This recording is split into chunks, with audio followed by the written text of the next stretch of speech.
No, karon ari ta maghiskot sa feeds. Ipakaon sa atong manok. Unsa ba ipakaon sa atong manok? Nga paitlogon.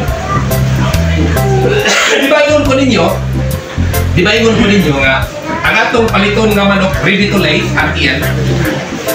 So, di na ta mupalit og pagkaon nga para sa piso. 6 started di na. Diretso na ta sa gruwen. So, duha ka klase ang atong paliton nga feeds para sa atong paitlogon. Duha ka klase. Unsa man nga feeds? Feeds for layer chicken. Naay duha ka klase. Ang una, pollet developer or grower.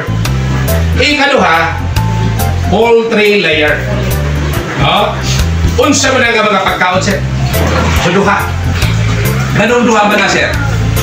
Tungod guys, sa ako nagkikaingon kanina, ang edad sa manok nga i-deliver nga atong orderon, kasagaran mo edad gina siya 16 kato sa 18 kasi man. Gikan sa pagkapiso. Gikan sa pagkapiso. No. Kaya di ba, ingon ko ninyo kanina nga ang manok magsugod og itlog kung mag-edad og 20. Kasi mana. O dyan kay hingabot na to 16 pa man, 18 pa man. No? Ang ipakaon na dito, brewer pa. Pollet developer brewer pa. Manang palit diha po ng brewer.